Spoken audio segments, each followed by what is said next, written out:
So I was a Christian for 30 years, believed the Bible was the infallible Word of God, believed that Jesus was the Son of God sent from heaven. But I always questioned everything, and churches and preachers don't like you to question things, and so I got kicked around in church, got kicked around in my family and among my friends because I questioned things that they didn't want me to question, and continued to question things and try to verify things, and started understanding the text for what it says instead of what other people said that it said. And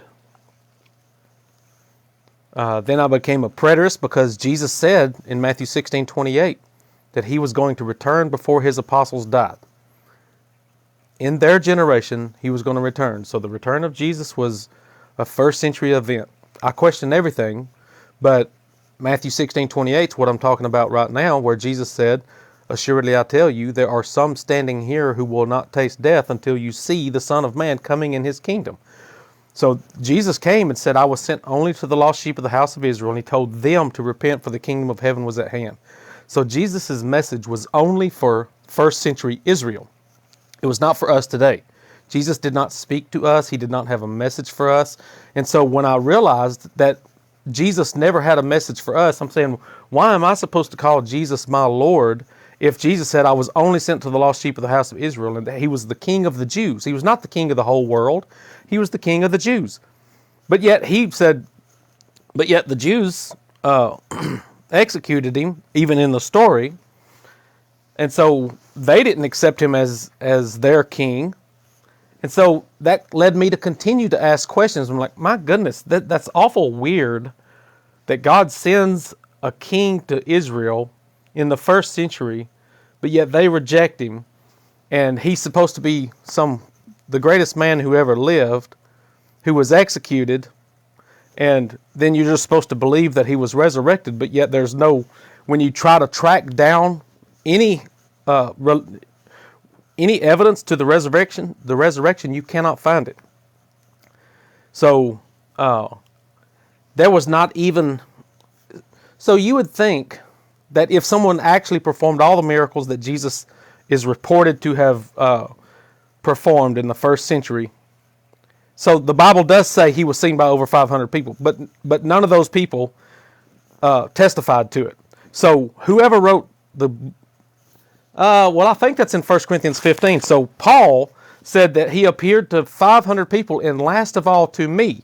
But yet Paul said that he saw Jesus as a spiritual vision. He did not see a man at all. So if Paul is the one who says that Jesus appeared to 500 people, and he said last of all to me, and if he appeared to the 500 people the same way he appeared to Paul, he did not appear as a man, he appeared as a heavenly vision. And so it's all mythology. So what it got me to understand, and it's an absolute fact, and people just don't want to accept it, is that it's all mythology. It's all Greek philosophy, Greek mythology. Josephus did not write a single thing about Christianity or Jesus, and the Christians didn't like that in the 4th century, and Eusebius is the one who wrote the Testimonium Flavianum. Most likely, Eusebius. It was not. There were many people, Justin Martyr and what's the guy's name? Clement of Alexandria, and a bunch of guys wrote about the Josephus' writings, but none of them said that he, in fact, Clement of Alexandria even said that Josephus was not a Christian.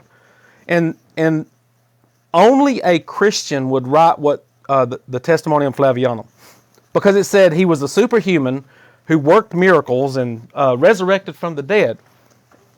And he was the Messiah. He was the Jewish Messiah. Only a Christian would say that. But Josephus was not a Christian. And there were many people who wrote about Josephus before the 4th century, but none of them ever quoted the testimonium that he said anything about Jesus. So there's strong evidence that the Testimonium Flavianum in Josephus was added in the 4th century, most likely by Eusebius, because Eusebius is the first one who quoted it.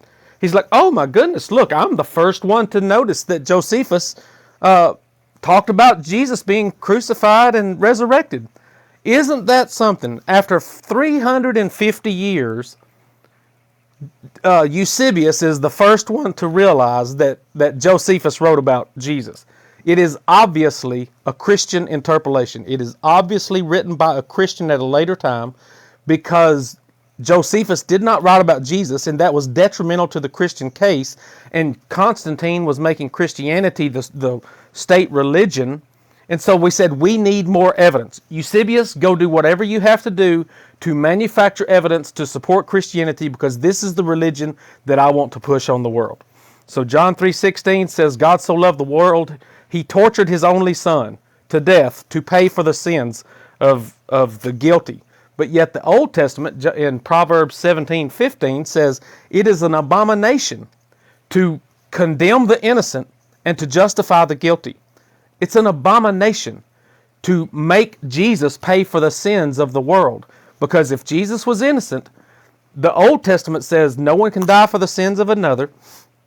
And it is an abomination to condemn the innocent and justify the guilty. And if God's plan of salvation was to commit abominations according to his own law, then that makes God a hypocrite. So this is what led me to the absolute indisputable conclusion that the New Testament was written by the Greeks. This is obvious, but people don't know it for some reason. It's written in the Greek language. The Old Testament was Hebrew. The New Testament was Greek. The Hebrews were destroyed in the first century. Then the Greeks rewrote their religion. They said, no. You guys' religion is no good. Your God doesn't even love you anymore because he destroyed your city and your temple and everything. So we know what the real God is. And so they created a new religion that was in accord with Greek philosophy. And most people don't know who Philo of Alexandria is.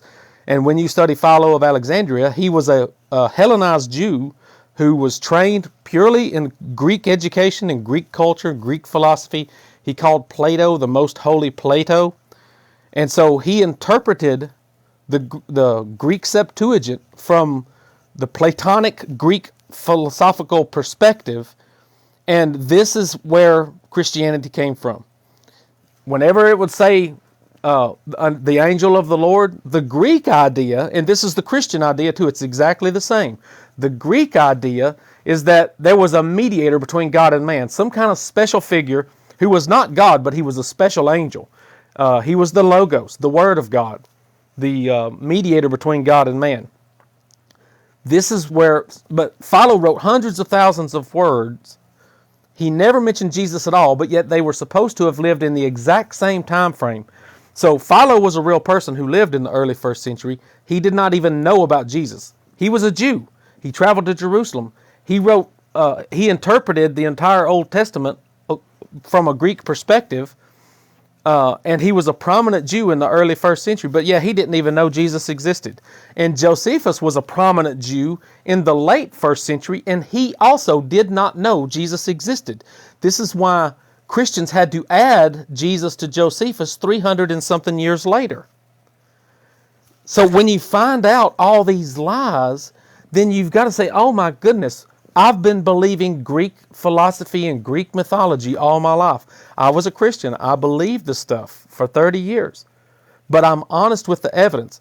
When there was no person who healed everybody of all their diseases in the early first century, or ever, there has never been a person on earth who healed everybody of all their diseases.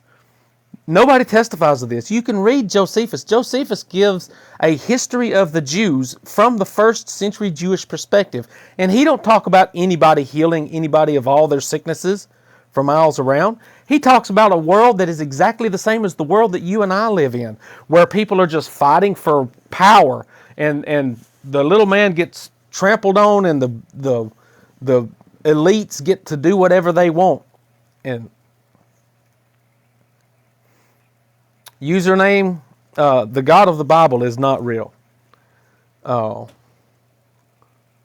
Bible is all a deliberate. It's mythology. And the more I study these early stories like Myth Vision has these storylines. I don't know if you've ever heard of it, but it's Myth Vision podcast, Yeah, I've and watched that. one of them's about the story of Moses, and they and I've heard the question before, but they pose a good question. Why did no one else in that time write about all of the firstborn that were unalived, other than the Bible? That's the only place it was mentioned, but nobody else in history wrote about that. And that seems to be pretty. People say, well, it just wasn't. No, that's pretty important when the firstborn dies. Right.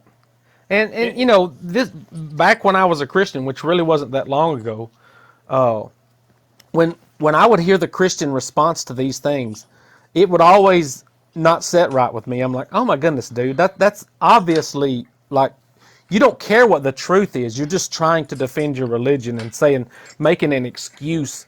So what they would say is, well, the Egyptians didn't want to write about it because it demonstrated that their God was not real. So they would say something like that. well, yeah, but somebody would have wrote about it, not just them.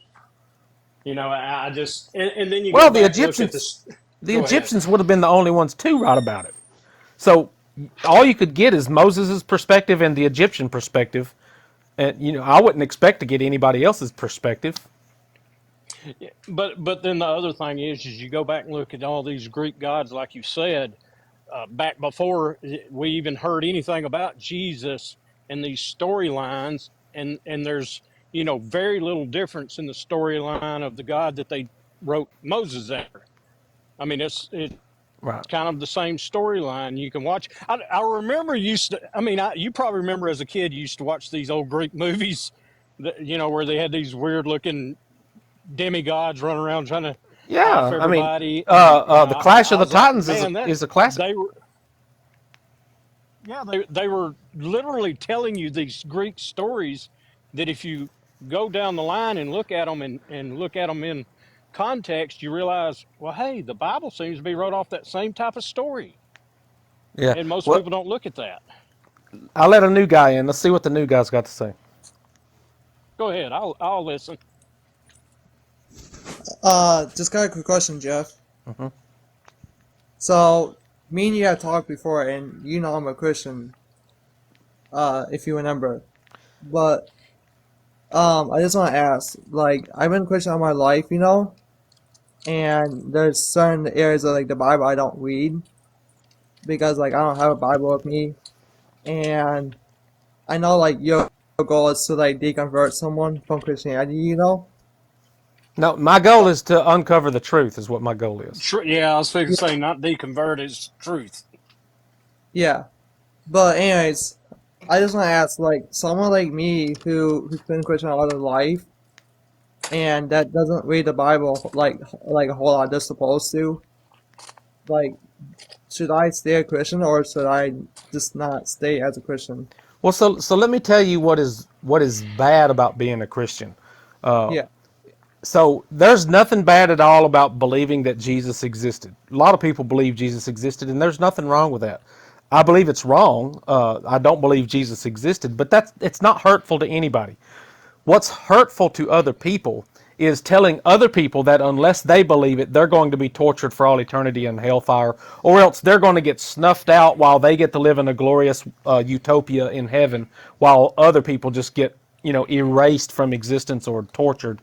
That's destructive. And it's also destructive if you are destroying relationships because of this. And in my personal life, I have lost friends and family, and lots of them, because of religion. And Christians are trained to believe that if anybody rejects Jesus, then you ought to reject them. You ought to kick them out of your life. You shouldn't eat with them. You shouldn't bid them Godspeed. You say, I disapprove of you. You're going to burn in hell unless you change your ways and start believing in Jesus. And that is destructive. It destroys families. It destroys friends. It destroys all relationships. And it's unhealthy for you to think that you are going to live in a glorious heaven simply because you believe a story, while your loved ones are going to be tortured in hell or whatever however you define hell, and that is what is evil and wicked and destructive that needs to stop. So, as long as you're not attacking other people because you think you're right and telling other people that they're going to suffer for all eternity because they don't believe a story, do you see how bad that is? Yeah.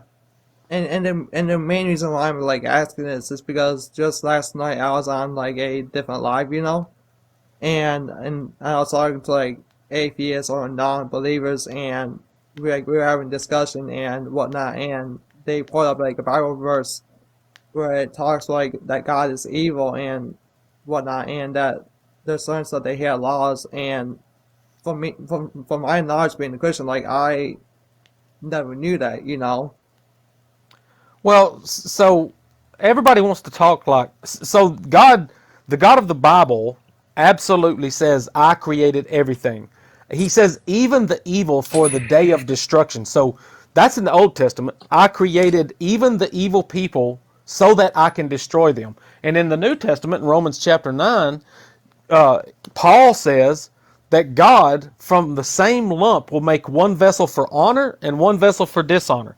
And he can harden hearts or soften hearts however he chooses. And he says specifically God made Pharaoh for the very purpose of hardening his heart so that he could destroy him. So the Bible very clearly teaches that God creates evil people just so he can destroy them. Well, what I was saying is I don't totally believe like Jeff. I believe what Jeff's doing is the right thing because what he said, Christians, by the majority, look down on people that are not Christians. Not all of them. I won't say all of them. I'll say most of them. Well, I would say all of them, believe but some are nicer about it than others. Well, but I'll say I believe there was a man named Jesus. Of course, there was probably a lot of men named Jesus. Of course, there were a lot of people named Jesus. I don't think it was totally the way the Bible says it. I don't believe it was, a sent, Son of God, directly from the God. I believe there is a God. I don't think it's really the God of the Bible. Maybe partially. I don't know. I'm not going to say there's not at all. But that's just. And the more I study, the more I realize that us as human beings, we want to believe in something bigger than ourselves. We don't want to believe this just ends, is the big problem, I think. That is a big problem. Yeah, we want to believe there's some utopia on the other side of death. And there may be. I don't know. I don't think anybody knows because nobody's came back and said anything other than, a lot of people get on here and say, well, yeah, I went there and I came back and God showed me this and God showed me that. And I always point to the story of Lazarus and the rich man and say, well, he didn't get to come back. I said, so all of a sudden you're special and you got to come back? I said, and people dream or envision whatever it is that they think about the most or want to see the most. So people manifest whatever thoughts they want. And if you actually, die on the hospital table and get revived within a few minutes, then your brain is obviously experiencing a wide range of effects. And so you can't trust your thoughts when your brain is dying. So I don't think, and people come back with all sorts of different stories about near-death experiences too. So they're just completely unreliable. I agree, and 100%, like you said, it's what you think about is what you dream about. If you think about the Bible and miracles all the time, you're probably going to get some kind of prophetic miracle at night that God gave you, and then you're going to have that little deja vu moment, and you're going to say, yeah, I had a dream about that. We've all had deja vu. I think we all have. I have. I don't know about you, Jeff. Sure, I've had deja vu. Where you feel like, man, I've done this already. You know? So, I just... Yeah. It's all about what you think about. Jaden, do you have another question? No, but I don't have another question, but I am thinking about like joining your Discord server just to see like how that goes, Well, do it. You don't have to agree with me. It's really just a place for people to talk, and we don't even have to talk about the Bible. That's kind of the central reason why I created it.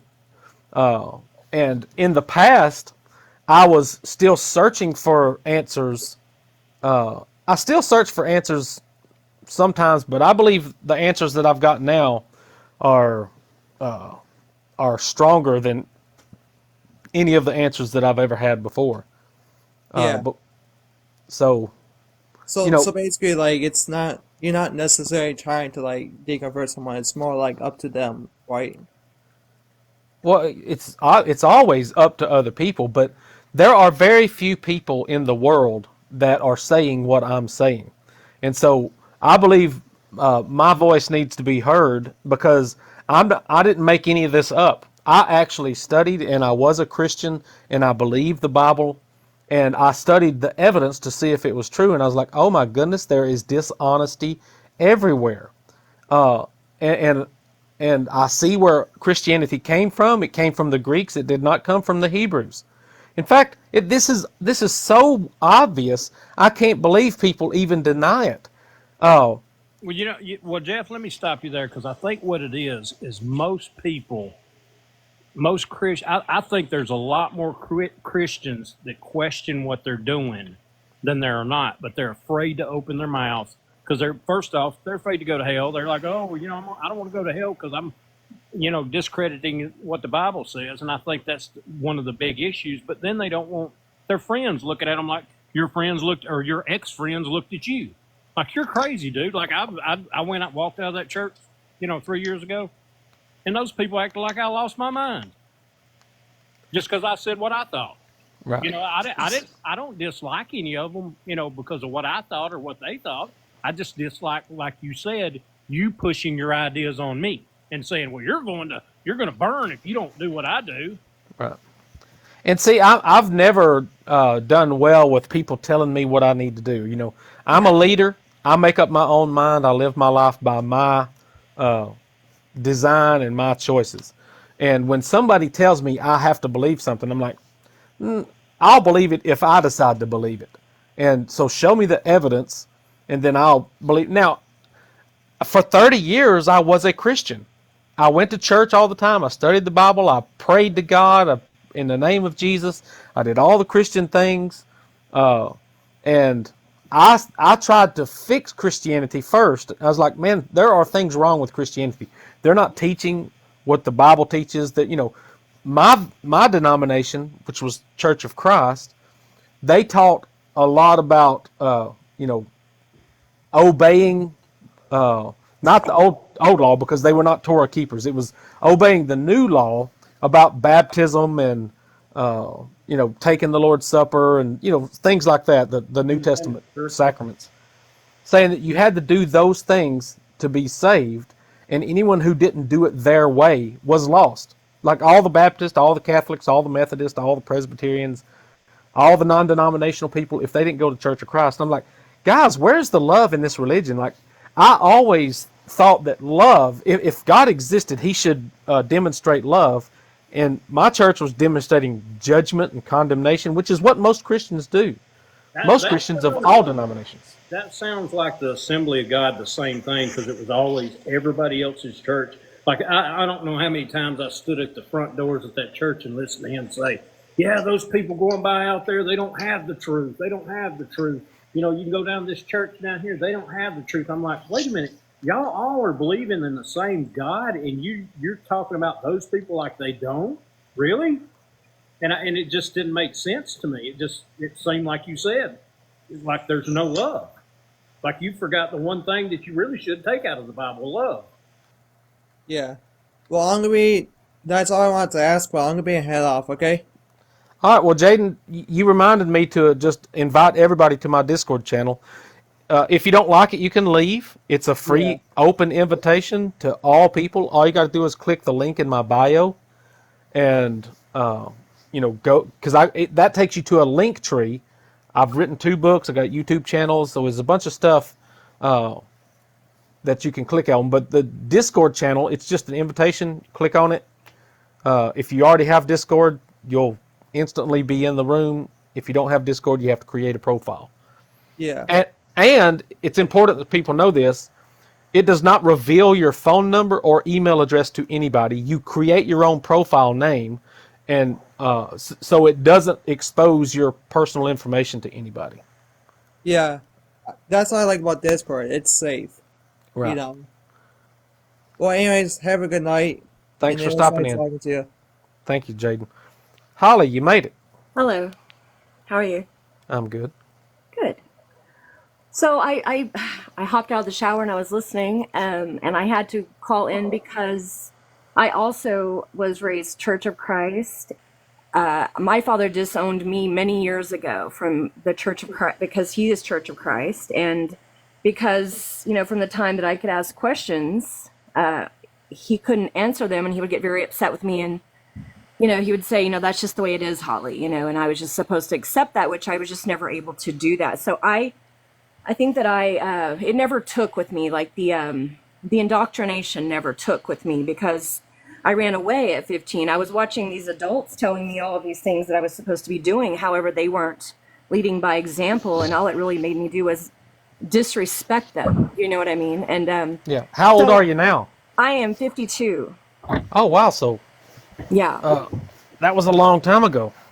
It was a long time ago, and through the years, my dad has tried to, you know, Is your dad still alive? he's 80 years old, and I've talked to him a couple of times in the past year. I actually got to see him one time in the past couple of years, which I hadn't seen him in many. But I've come to a point where it's, I don't know if I've just pressed all of the pain down from it, or if because I feel numb. I feel like I have no feelings about him anymore, where I used to have, like, he was God to me as a child, he was like God to me. And then he remarried, and the woman he remarried was very jealous of me, and ended up that she convinced him to stop communication with me and my sister, and he actually did it, because he said in the Bible, it says that, your wife comes first. So he literally stopped answering our phone calls. This is back before cell phones, And that was a big blow. It was very hard for me to swallow, but I think that maybe along the way, my feelings just got, I don't know, hidden, because. Well, so Holly, hmm I hate to hear the stuff, and what's going through my mind is, see, I've got three daughters, hmm and several years ago now, I don't know, 3 years ago, something like that. I was riding in the car with my oldest daughter, hmm and she never really asked me Bible questions because they know that that's I'll talk for like ever if they ask a question. hmm So, but and I know that she had been studying the Bible. She made a bunch of notes in her Bible, and we used to go to church all the time, but we haven't in several years. And so she asked me in the car, "What do I have to do to go to hell?" And I had hair at the time, and my hair caught on fire, which is why I'm bald. Is this before Uh, you? Is this um before your realization, or? yes, Okay. this was so I was still a Christian at the time. Okay. Okay. Uh, and so when this is one of the things that really turned my heart upside down, Uh-huh. and said there is something majorly wrong with Christianity, because my daughter, who's say 15 years old, I don't know how old she was. She's 18 now, so it could be 3 years ago when she was 15. Uh-huh. Uh, and she says, "What do I have to do to go to hell?" I said, "Absolutely nothing." Because there is no hell, There is and no hell. if I any God completely. created a place to torture people, then Right. that God is not worthy of praise Right. for anybody. And I would say, especially for my daughter, who is, you know, who has never done anything wrong, uh, and but I would say even for somebody like Ted Bundy, hmm or Right. Jeffrey Dahmer, Yes. these I guys I completely were agree. Go raised ahead. in a world that was surrounded by evil, and most of these people were abused when they were younger, and they didn't know anything else, or some of them have chemical imbalances and all sorts Right. of problems. And so if a God cannot be compassionate to his own creation Mhm. and say, "I realize that I put you in a bad situation, but let me redeem you. Let me make things right. Uh, and so I started teaching universal salvation from the Bible, and I can do it still today.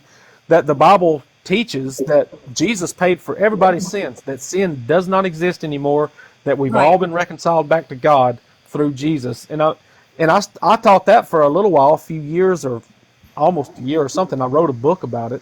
Oh, nice. And Christians hate that message. Christians do Because it's not like like. mercy endures forever. His mercy endures Right. forever, and he'll burn you forever. So it's like those two count. One, they cancel each other out. You can't have Right. both, and there's so much contradiction. And if people really, really look at it, if they really look at it, which they don't want to do, there's so many that are just comfortable in their zone. They're comfortable in the bubble, and they don't want out of it for multiple reasons. Because it is astonishing. At first, you'll be astonished, and then you'll be angry and pissed off. Right? It's like. Yeah. I've known many people who have literally gotten so angry with the fact that they realize they've been duped and they've turned completely the other direction. And so my goal has been to let people understand that you don't have to throw the baby out with the bathwater. Oh, I do. You can still love and you can still accept that there is a higher power. We're just not meant to understand it, because in my understanding of God and in my experience with God, and I have had spiritual experiences that that I can't deny, that have nothing to do with Jesus. They are about your intentions and your alignment and what if your intentions are in alignment, that's really all you have, because all you have is yourself and your thoughts that they say Jesus knows all your thoughts. No, it's because you are God. We are gods. We are all little gods, little G's. It's Except we crazy. can't control anything. Like we Right. can't even control our own lives. What You caused can you to control how you respond to things that happen to you. right?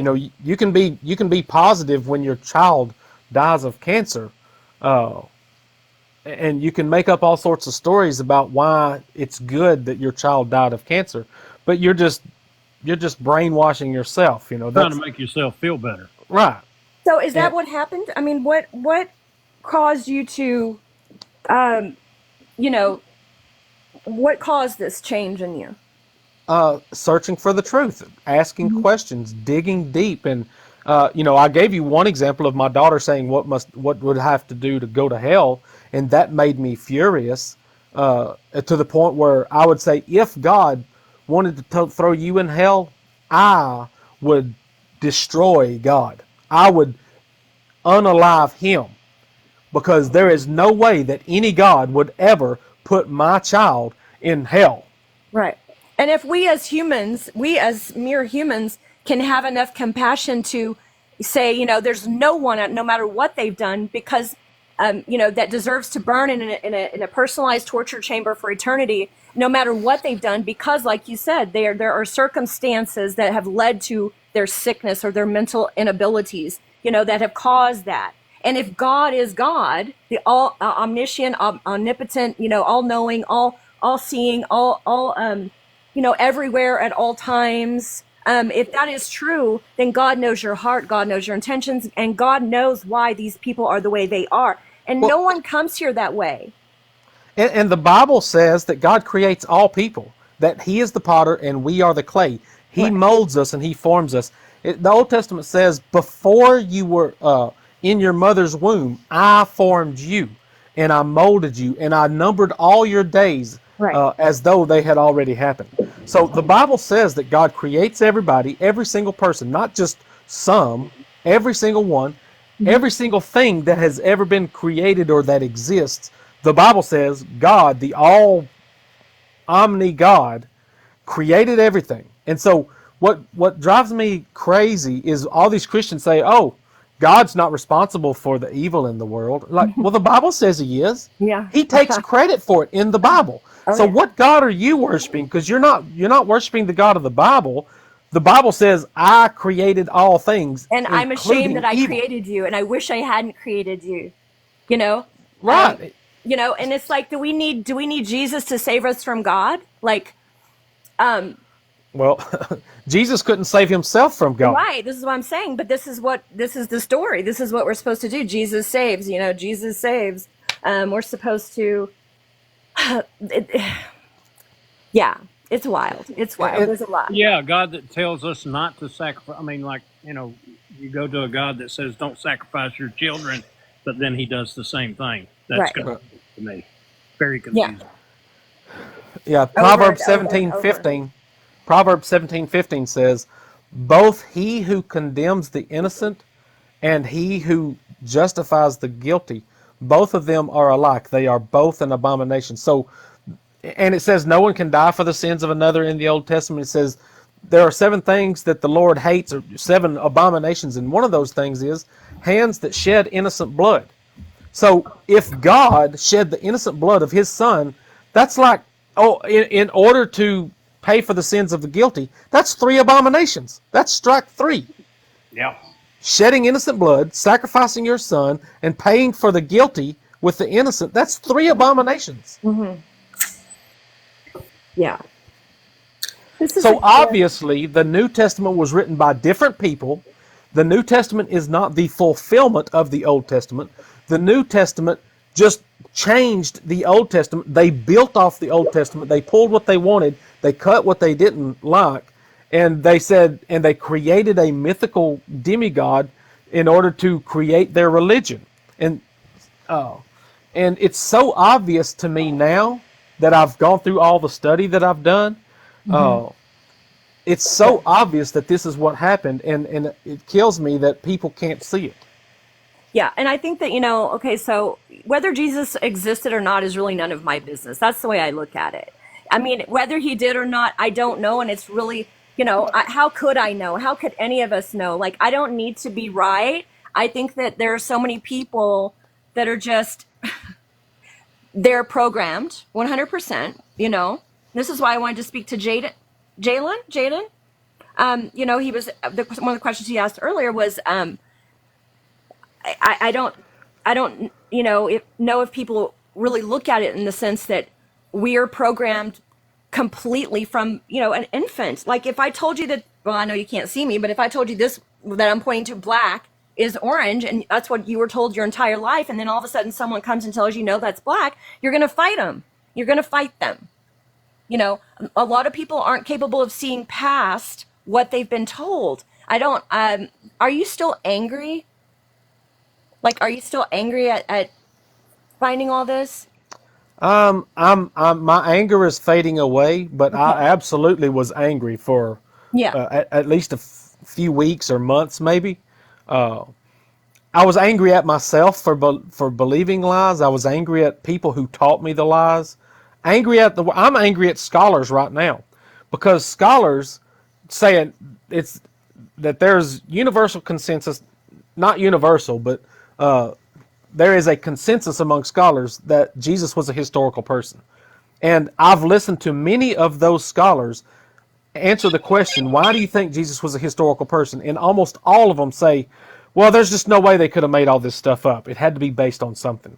There's a whole bunch of people who wrote about Jesus, but yet Bart Ehrman will even say there is not a single thing that has ever been written Where's one by an grave? eyewitness to Jesus. Where's one grave? Where are the graves? We can find, we have the tombs of like the Well, so they say they know where Peter's grave was, but they didn't find it for 300 or 400 years.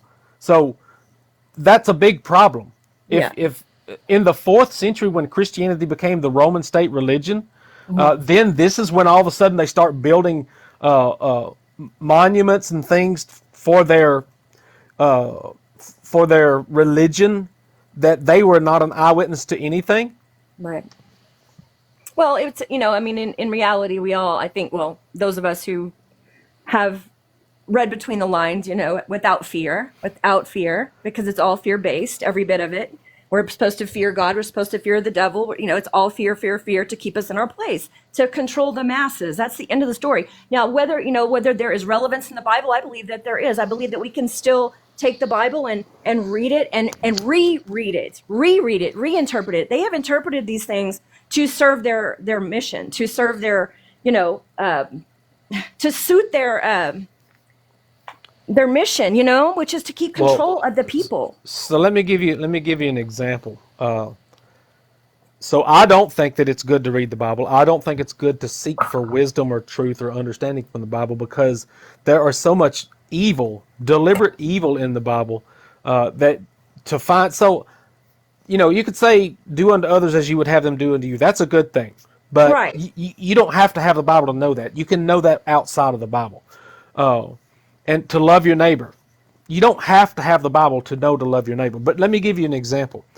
I believe it's in Matthew 15 where Jesus is rebuking the Pharisees and saying, those of you who say that you have taken what you would have honored your father and mother with and given it to God instead, he says, you have forsaken the law of God, that you should honor your father and mother. So he says, the first commandment is to honor God. The fourth commandment is to honor your father and mother. And Jesus in Matthew 15 says, you can do both at the same time. Like, you have to honor both God and your father and mother. But when you get to Luke chapter 14, verse 26, Jesus says you have to hate your father and mother, your wife and your children, your brothers and your sisters, and you have to take up your cross and daily and follow me. You have to hate your own life. And he who gives up his life for my sake will find it. So this is not only a contradiction, but in Matthew 15, Jesus said, anybody who curses father or mother should be stoned to death in accordance with the law. And he even rebukes the Pharisees who said, oh, I'm putting God ahead of my parents. Jesus said, you cannot put God, you cannot replace honoring your father and mother with honoring God. And so Christians want to say in Luke 14 that, first of all, most people don't even know that he said you have to hate your father and mother, because they never talk about that. They don't even think it's in there. But then when I make them read it, they're like, oh my goodness, it is in there. And then they start Right. making excuses, and they say, oh, that Jesus is just saying, put God ahead of your father and mother. I was like, now go read Matthew 15 where Jesus said, even if you do that, then you should be stoned to death. Right. So, oh, it's horrible. It's horrible teaching. Yeah. I when I say that, if people still choose to, what I mean by not throw the baby out with the bathwater is that there are some people, who maybe didn't have a bad experience. Maybe they just, opened their minds and they found some things that they were actually interested in learning, and they decided to, just still read it because it's comforting. Because there are some people who have found comfort in their religion, who found comfort in going to church and having, family and all of Right. that. I never But had that, but right. So the only people who are finding comfort in religion are the ones that are getting in the social club. And as long as you don't ask questions, everybody's patting you on the back saying, we love you, we're together, we all believe the same thing. And that is a good, it's good to be a part of a community that supports you. But right, if and you ever that's ask questions, then it becomes very destructive. yeah. I'm not here to dog anyone's choice in religion. Like I said, if it makes you a better person whenever you leave there, but if you leave there and you go home and you're still a racist, then you need a new fucking religion. That's all I'm trying to say. Like Well, so I'm 47 years old. I was an active Christian for 30 years. I started fading out at the end of the 30 years, so I could probably say 25 years I was a good Christian, and then for the last 5 of that I was fading out. But and I had some really good friends, but as soon as they found out that I no longer agreed with them, my best friends, people that I loved, people that I thought loved me, they cut me off instantly. The greatest people that I have ever met in my entire life, the ones that I thought were my true and genuine friends, as soon as they found out that I was not in their club anymore, I never hear from them again. They don't ever talk. They don't ever right, call. They don't ever write. They don't ever do nothing because they wrote me off. It's, right. I don't. The thing there is what you find out when you start giving people truth. You find out who your real friends are, Yes, you do. Yes, you and do. that you really have very few friends in life. Well, right. My blood brother, who is less than 2 years older than me, he's still hardcore Christian the way I used to be, and he would like to write me off, but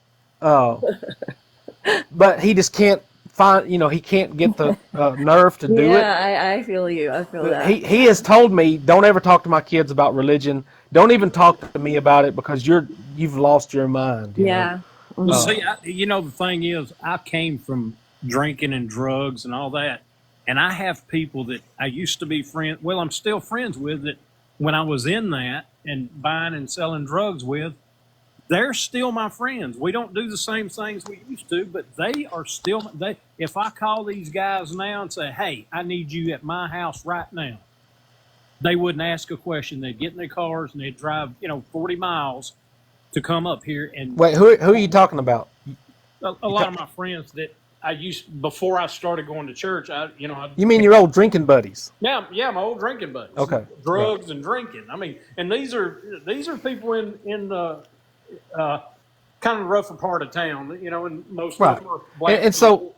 And I so can call them right now, and they will right. show up.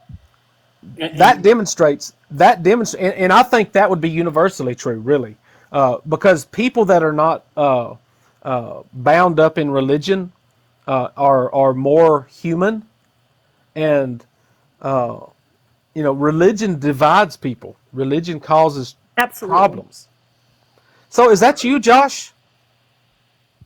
That's me. What's up? What's going on, Jeff? How you doing, man? Pretty good.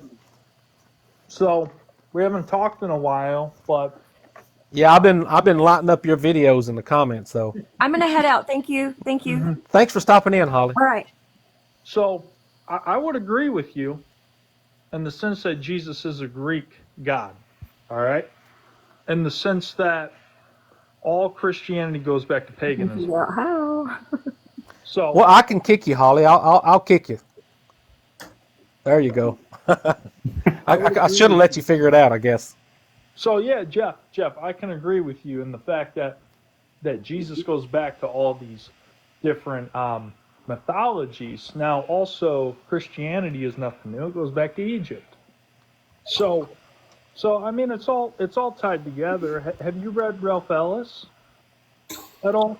I bought one of his books because Indy was harassing me about it, and I don't know if I got halfway through it or I read a lot.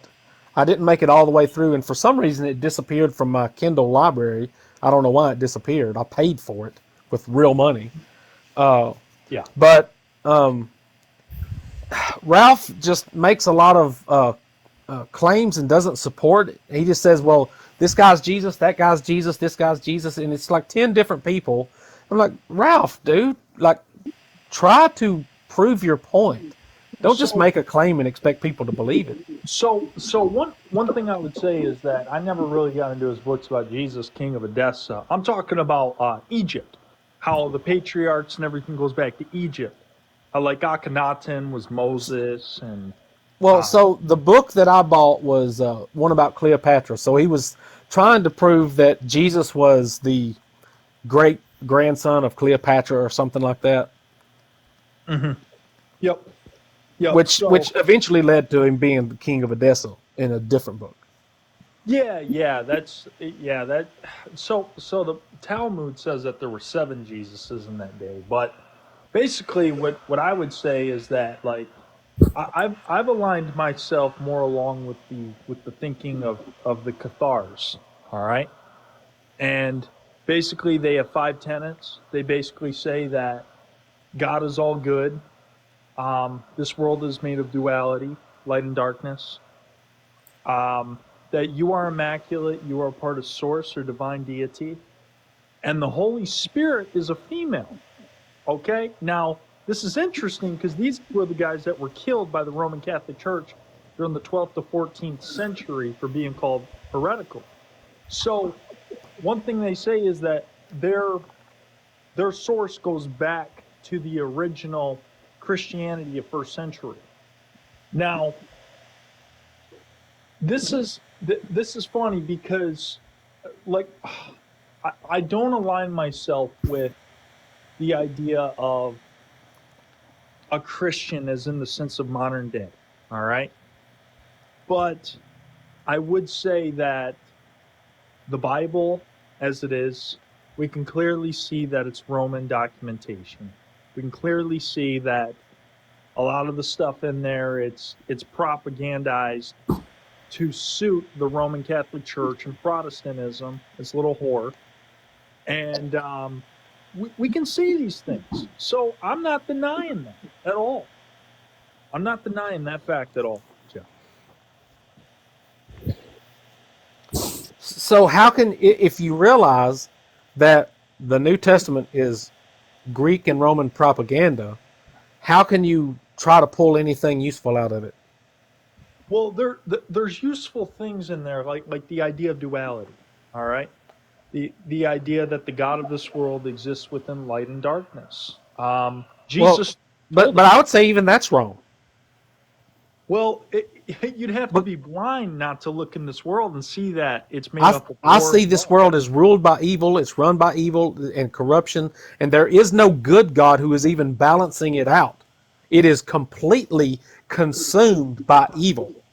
So you're telling me that the birds of the air that chirp and the tree and the grass, that's not good? Yes, but it does not balance out with the rulers of the world who are corrupt and evil and doing far more harm than the birds are doing good. Well, I would say that it depends on if the people stand up against tyranny. Okay, even I believe it was Thomas Jefferson that said that tyranny will rule until good men stand up. In other words, Well, let me tell you a quote I heard today, and I was thinking about making a video on it. So Napoleon Bonaparte said, and somebody said it in my comments, and then I went to Google to see if he actually said it, and I found it on Google also. So he said religion is what keeps the poor people from unaliving the rich. Think about that. Religion is what keeps the poor people in submission. Because God says you cannot overthrow your governments. You cannot, God appoints the governments. And so this is Romans chapter 13, Paul saying, no government has ever persecuted anybody unless they're evil. So I was thinking about making a video about this too, because you look at Romans 13, Paul says that if Jesus was persecuted, he must have been evil because no government, God appoints governments, and God does not appoint governments except to, punish the wicked. he says, And let every soul be subject unto the higher powers, for there is no power ordained but that of God. Romans 13:1. Yeah. yeah, and it continues to elaborate on that in Romans 13. But Jesus said, if anyone says I saw the Messiah out in the wilderness, then you should not listen to him. So you could say Jesus said don't listen to Paul, and Paul said don't listen to Jesus. Mm-hmm. Because Well, Jesus was crucified because he was evil, because no government ever persecutes a righteous person. And then Jesus says you don't listen to someone who says he saw me out in the wilderness. Well, according to law, Jesus would have been evil. In other words, he would have been a breaker of their law, according to the establishment set up by man. Oh Right, yeah. but Paul is saying that God is the one who appoints the rulers, and that God, if a ruler of a government is persecuting a person, it's because God wants to persecute them. Oh, well, Paul's a liar, anyways. All right. Well, so Paul. was Jesus and Matthew, Mark, Luke, and John, and everybody else, and Peter and James and everybody. Well. One thing is that the Cathars they didn't have the teachings of Peter or Paul. They actually broke away from Peter and Paul's teachings and went to John's. They listened to John. In other words, so and I find this fascinating because this is backed up within history. We can see this within history where these people were killed at the stake, burned alive because of following a Gnostic thought process on this. Not to follow Peter or Paul, who sided with the Byzantine Empire, the Roman Catholic Church, and they actually went by what you would think would be right. Just if we use logic and we look at this world, it's evil. All right? It's evil. We know that. I don't know if the Holy Spirit has, like when you were a Christian, you've ever felt that power or anything like that. I grew up Pentecostal. So No. it felt more like a feminine aspect. All right? It felt more like a feminine spirit. in other words. So this is what the Cathars said was their heavenly mother. And Jesus alludes to this in Luke chapter 11, if you look at it. But Well, so I can demonstrate to you that there is no Holy Spirit and there never has been. so are you denying the entire aspect that there is a God? Are you just atheist now or agnostic? What's going on? So I would say that the entire Bible, Old Testament and New Testament, is human philosophy, mythology, and deception. That none of these people ever had a revelation from God. None of them were inspired by God. They all just wrote their mythologies, their philosophies, and they said, God told me this, because I see people doing it today. They're saying, oh, God came to me in a vision last night and he said Jesus is coming soon. You better repent. And they're crying and they say, I saw the earth, the sky tear apart, and oh, it was so much. It's ridiculous. People are so convinced of lies that they think they're true, and the people who are writing these stories, I don't know if they thought they were true or not. So they were either insane when they wrote it, or they were extremely intelligent and they knew how to deceive the masses. And I think that's most likely the case. So let me ask you something. If you do something stupid, do you ever feel bad Sure. that you did something stupid? Well, that would have to show you that you have a morality compass within you. Sure, but that has nothing to do with God or the Bible. Wait a minute, son. Let me ask you, son of God. Let me ask you this. Yeah. His name is Josh. So he's Josh and Chris, and Jeff. That's I who's in think here. I follow him. But the thing is, Yep. do you not see, people say you can't be moral without God. Well, there's a lot of people that don't believe in the God that you believe in, and that I believe there is a God. I don't know if it's the one in the Bible totally, Of course. but there's a lot of people that don't believe these things, and they are very moral people. You can even see Absolutely. morality in They're better animals. than Christians, man. They're better than any religious people out there because they have something that's guiding them. And they have something that's telling them common sense wise that God in the Bible is evil. We know this. That God in the Bible, Yahweh, he is an evil deity. So there's something that's guiding people that aren't even attached to religion. This is what I'm trying to say. We were never supposed to have books in the first place. The books, they don't guide us. They take us away from the truth. So Josh, let me ask you. If Yeah. the real God didn't intend us to have books, why do we have books? Why do we have books? Well, according to the book of Enoch, the books were brought down by the angels, the fallen angels. Okay, That's so what- God doesn't have power over the fallen angels. So God can't stop the fallen angels. God wished that we didn't have books, but those pesky fallen angels were more powerful than God, and they brought things against God's will. Well, okay. One thing I would say is this, is that I have a very different view on the fallen angels. I believe we are the fallen angels. We're the ones that decided to come here to planet Earth. Okay? And we're the idiots that decided to screw this up because our flesh tells us to react an opposite way of the spirit. Okay? The spirit tells us that it's already within us. This is what John was getting at. Love not the world, neither anything of the world for the love of the Father. If you have the love of the world and you don't have the love of the Father, it's because we're looking to the outside on external sources when it's all within us to begin with.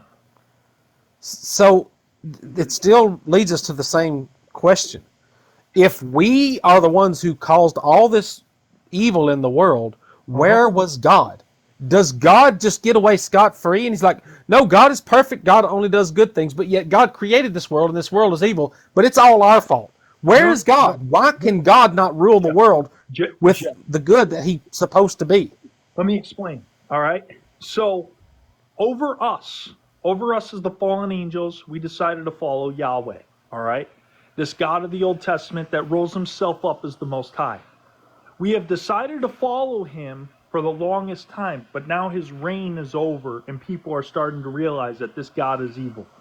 And now what they're going to start doing, they're going to stop looking on the outside of them, they're going to start looking in, and they're going to stop following religion, and this is where the elite's plans are going to fall apart and everything's going to fall apart for them.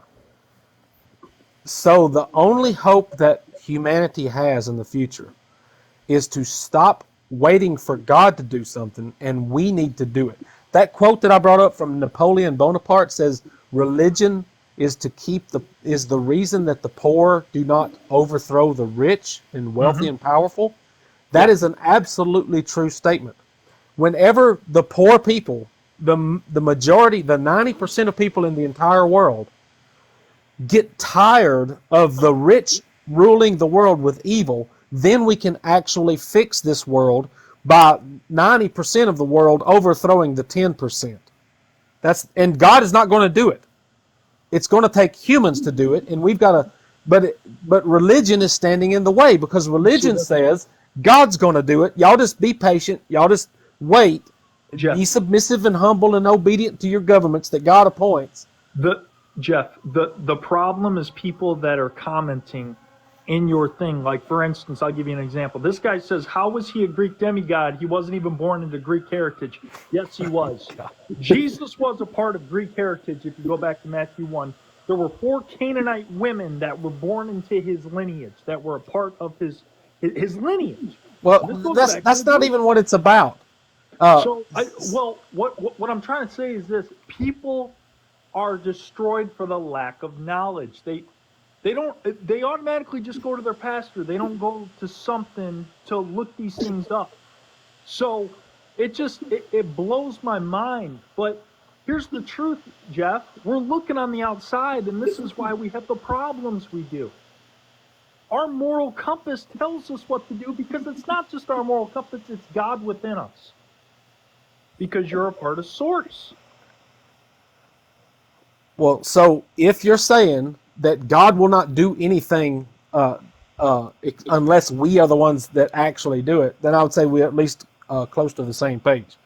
You know, when I was a Christian, I believed that I could sit back and watch God demonstrate his power in the world, that I didn't have to do it myself. In fact, I remember vividly going to church one time, and the people in church were talking about picketing and protesting about something. I don't know if it was abortion or something else. And I raised my hand in church and said, what, do we not trust God anymore?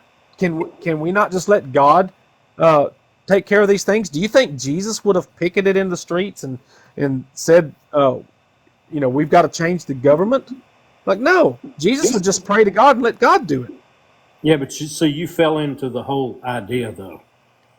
I mean, I kind of go with what Josh, what he's saying. I read, I'm not totally against what Bible says. Now, Old Testament, that seems like a lot of garbage to me. But if you take things out of New Testament and you read them in the right context, it never was God's problem to fix anything. It was our problem in the first place. That whole God's going to take care of it in the end, that's one thing I don't really believe in. If he is, whatever. But while I'm here right now, I'm supposed to do something to change this. Not wait on some magical God or whoever you want to think it is coming from space or wherever to change things. It's me as a human that's supposed to change it for another human. Yep. Right, but that goes with a video that I made recently saying that free will is only an argument for atheists, because believers are supposed to proclaim the power of God. So what we should have is people who say God is real, and let me demonstrate how I know God is real by miracles and the power of God. But where you've got these atheists who are saying, I don't see any miracles, I don't see God doing anything, and they're right. The atheists are right. God doesn't do anything. He doesn't demonstrate his existence. And even the Christians and the believers make excuses why God does nothing. They say, oh, God doesn't do anything because God gave you free will. When a man decides to kidnap a child and abuse this child, how come I can't pray to God and say, God, please return my child unharmed, and the child, the cops magically show up at this guy's door and get him before the child is abused? It doesn't happen, ever. Mm-hmm. Well, and that's why I don't believe in that type of I never really did believe in that type of even when I was reading it, I was like, no, then that means you didn't believe God did anything. I believed he done something in the Old Testament. But then the more I read that, I got, well, he was pretty evil if he done all these things that it says he done, like, Yeah. getting Yahweh. rid of the firstborn. But and I can make a case that the God of the Old Testament is better than the God of the New Testament. Yeah, well, you probably could. Because the God of the Old Testament, even when he would send you away into captivity for many years for breaking his law, he would always redeem you and say, now you've paid your penalty, and now the mercy of God endures forever. So the Jews do not have a concept of hell or torture or everlasting destruction. They just have temporary destruction, temporary suffering. Okay. Because God of the Old Testament, his mercy always shows up, even when after mass genocide or whatever, or slavery, he'll redeem you and pull you back out of it. Now that's Roman Catholicism, though, Jeff, to believe in this hell torment doctrine, all right? Because Jesus even says in Matthew 5:22, he says, "You will not escape this place until you have paid the last penny." So what was he saying here? If anything, I believe in transmigration. He was talking about reincarnation. You're going to keep on coming back to this place until you get it right, until you understand, until you learn your lesson. Because you're the one that decided to fall in the first place. You're the one that decided to put on this flesh. You got to pay the troll toll. All right? We didn't decide I to don't put on think we flesh. decided. Huh? I don't think we decided. No, but think about it. It says the angels left their first estate. They left their first estate. Can I say something? They Yeah. went into the flesh. Yeah, let me let these two new people say something. So, Kelvin, go ahead. Hey, what's going on, y'all? What's going on, Just man? chatting. All right, all right. Hey, look, check this out. Me personally, you can call me an atheist, whatever. But the Bible itself is just a whole bunch of garbage. For I agree with that. anybody to believe in it from the Old Testament to the New Testament is absolutely crazy. And if you believe in what you got up here, a mythical Greek demigod, that is something that's really wrong. Because anything that you do on this planet they call Earth, you do it through your own self. Nobody else does it for you. You don't get up it. God does not open a door for you to go to work every day. You open that door. He doesn't punch a time clock for you at all. You do all of it. When you go to the grocery store and buy groceries, who does that? You swipe your debit card, right? Yep. Well, Nobody does that. So this what they call them sky daddy. I just can't get into this sky daddy. I've been out of religion since I was 19 years old, and I'm 48 now. And I've been doing a whole lot of researching on my part of history.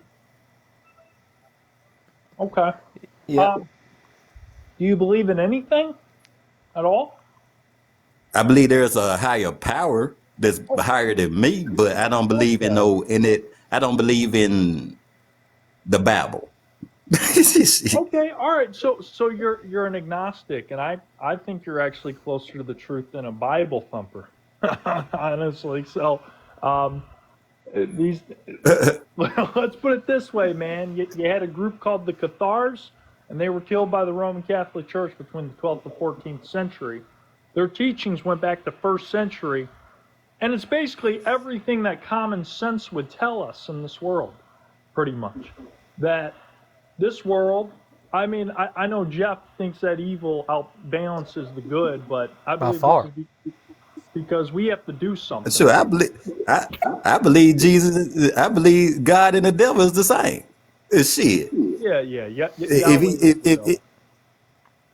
If he made good and evil, did it come from God? So Yeah. my That's what the ancestors, Bible say. So let's That's what the Bible say. He said he's the author of good and evil. So Right. if he's the author of good and evil, so shit, he's the devil himself. Shit. All right. Right. Hold up. Let's let Lord of Ord say something. so my ancestors on my mom's side, my mom's Basque, 100% Belgium, and that's where they come from. And one of the things that they believe in is that procreating, having children, was a sin. Did you know that, Josh? But say that again. They believe that procreating, to have children, was a sin. To bring anybody into this world, that was a sin. Yeah, you're talking about the Cathars. That's Yeah. Yeah, because you're putting on flesh. In other words, you're prolonging this You're issue. bringing that them we have. into this, bringing them into this this world. Yeah, this how. fallen state. Yeah. So, but Exactly. it just, I mean, do you really believe that having children is a sin? I mean, I don't necessarily believe that as it is. I mean, they were also living in a time where persecution was rampant with them. Like they were being burned at the stake. They wouldn't want their child to be burned at the stake. So they're like, screw it. We're just gonna just stay here and do what we gotta do. So Just wanted to So what we have, which everybody should agree with, but they don't for some reason, is that all throughout history, people have had a million different ideas about God and spiritual things and things that they can't see or prove. And so since we have a million different ideas or more, obviously there is no reliability to any of it. And so what we have in our reality is that we have life. We are able to experience life right now. Those of us that are here, there's 122 of us. We are alive right now. There is no God that is visible or apparent in our lives. If there is a God in heaven, then he does not want us to know who he is. He doesn't want us to know. Because he would show his face if he did. If he wanted us to know who he was, he would demonstrate who he was. But all throughout time, people have had a million different ideas about who God is or what religion or about life after death or about where the world came from or where earth or humanity came from. It doesn't matter. We ought to be living our lives to the best of our ability and not expecting some sort of better life after we die. This might be the only life that we get. This is the life that we have in our hand. Well, they say a bird in hand is better than two in the bush. So would you throw away the bird in your hand and hope that you could catch two birds in a bush? You're not going to catch them.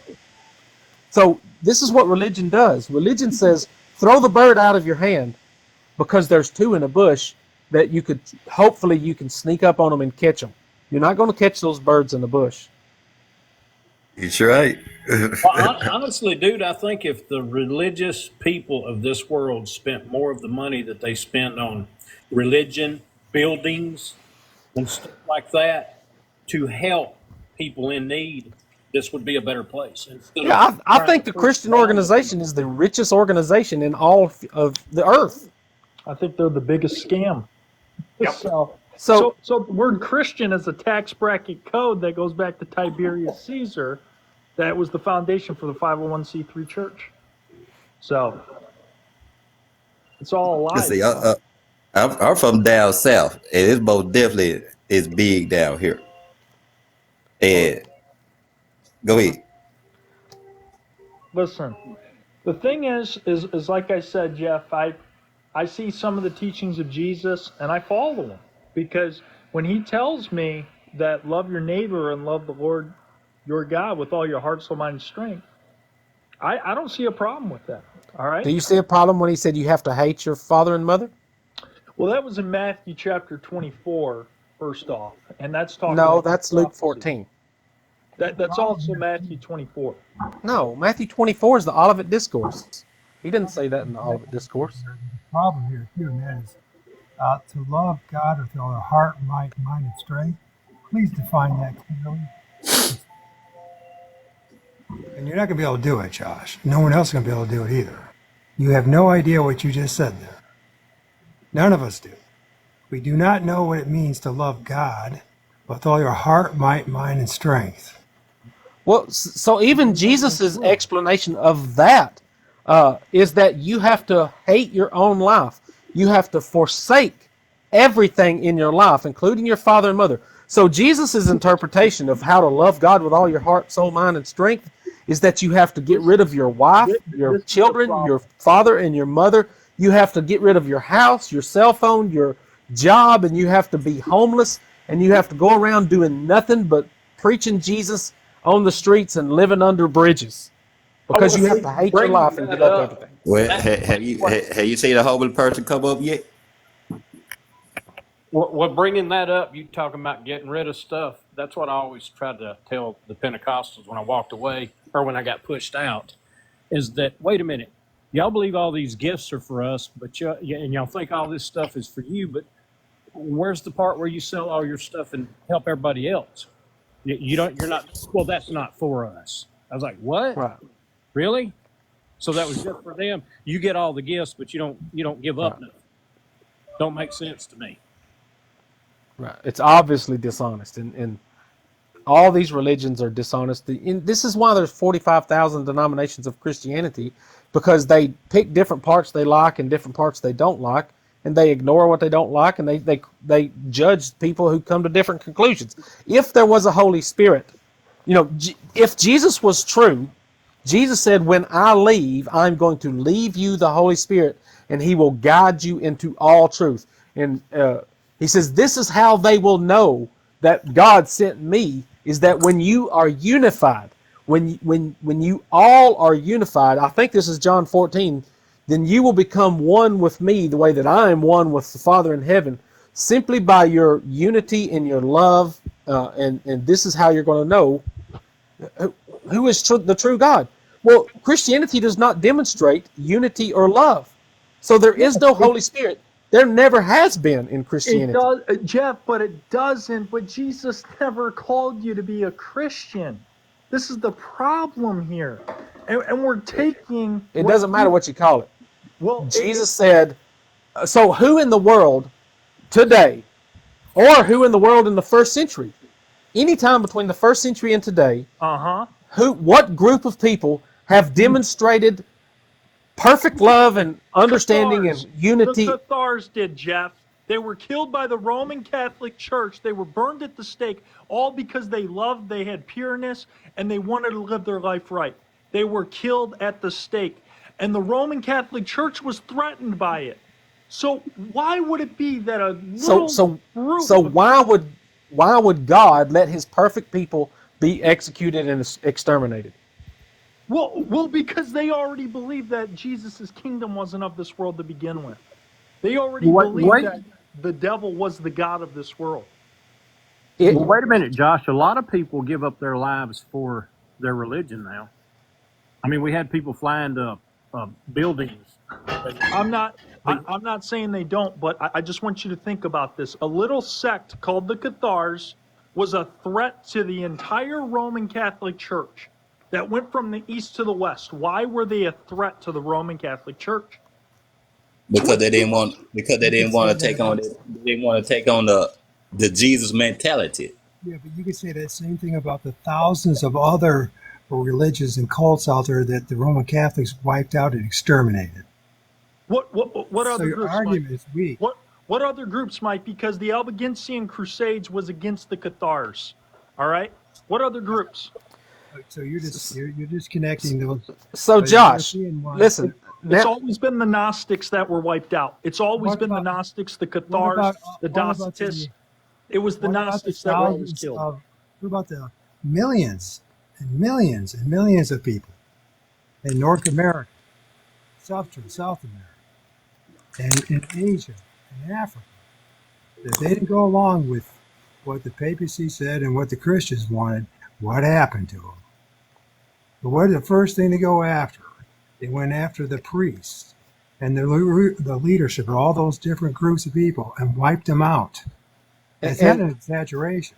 And so what you're doing is demonstrating another false promise that Jesus made, because in Luke 10:19, I believe it is, Jesus tells his believers, he says, I will give you power over all the enemy, and nothing at all will be able to harm you. So Jesus makes a promise, not only that when he left, that his believers were going to demonstrate who God was by their perfect love and unity. That never happened. He says that I'm going to protect you from all the enemies, that nothing will be able to harm you. But yet that didn't happen either, because all the believers, the ones that you're talking about, the apostles, every single group of people were exterminated off the face of the earth by the church that exists still today, which is obviously evil. Well, one thing I would tell you is this, is that especially in the sense that this world is duality, light and darkness, good and evil, Yahweh says, I am light and darkness, good and evil. So we know Yahweh of the Old Testament is the God of this world.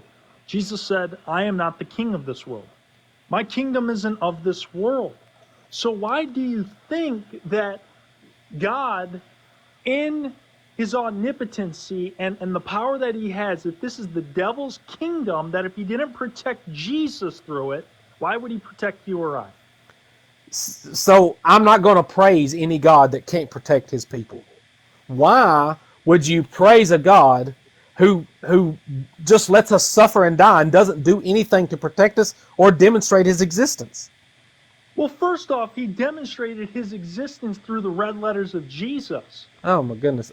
All I right. can show you so much evil, Red letters of lies, and Jesus. contradiction. Show In fact, me. I No, just got Jeff, through. Jeff, I show just me. got through showing Show you me. contradictions Don't give that me that Jesus one taught verse, in the all red right? Who letters. said Jesus? Don't give Who me said just the Jesus one even wrote verse, them? all Who right? said Jesus So, even wrote them Jeff, the I'm red serious, letters? man. I'm serious now, because here's the thing. You were a preterist. Now you're agnostic. Now you're moving into atheist right now. I want you to show me other things that Jesus said besides, you must hate your father and mother. Show me some other stuff. Come on. He said he was going to protect his people and no harm would come to them. That's a lie. Where The does he Holy say Spirit that? did not come. That's a lie. He said, Where does he say that, Jeff? Where does he say that word by word that he's going to protect his people? Luke 10:19. Luke chapter 10:19 is talking about serpents and scorpions. And he says, All I right. will give you power over all the enemy. To tread And over serpents and who the scorpions and all serpents? the powers of the enemy. Who would the serpents and scorpions be? It was the spiritual side. It was the demons. It was the principalities. That's what the serpents and scorpions were. He even said, you're going to be delivered over into the synagogues. It wouldn't be. It wouldn't be human. It wouldn't be human flesh if he was talking like that back in them days. Huh? Jesus just said that you're going to be delivered over to synagogues and be killed for my sake. He was talking about serpents and scorpions because it was the demons and the principalities being casted out. Do you believe in demons, Josh? Absolutely, I believe in those. Yeah. Well, Have you ever do you seen one? do you believe in Spider-Man? Yes, I have seen them before, yeah. But that's my own experience, and I don't want to go based off of my own experience. I want to talk the Bible. Well, in my experience, I've never seen a demon. I've never seen a ghost. I've never seen an angel. I've never seen anything spiritual. I've never seen anybody legitimately perform any miracle at all. So my experience says that when people say they see these spiritual things, that they're lying. Well, Josh, are you still in a Pentecostal church? No, I'm not still in a Pentecostal church. So when did you see the demons? I seen this about five years ago. Were you in a Pentecostal church then? No, I wasn't. What did the demon do? That's usually where that comes from. No. I didn't. Actually, I was praying to the Father, and I asked him for the discerning of spirits, and I saw 3 demons, and then I said, take it away, and then he took it away. But that's based off of my experience. Demons never existed. Huh? Well, we got somebody new, so let's let Hanji say something.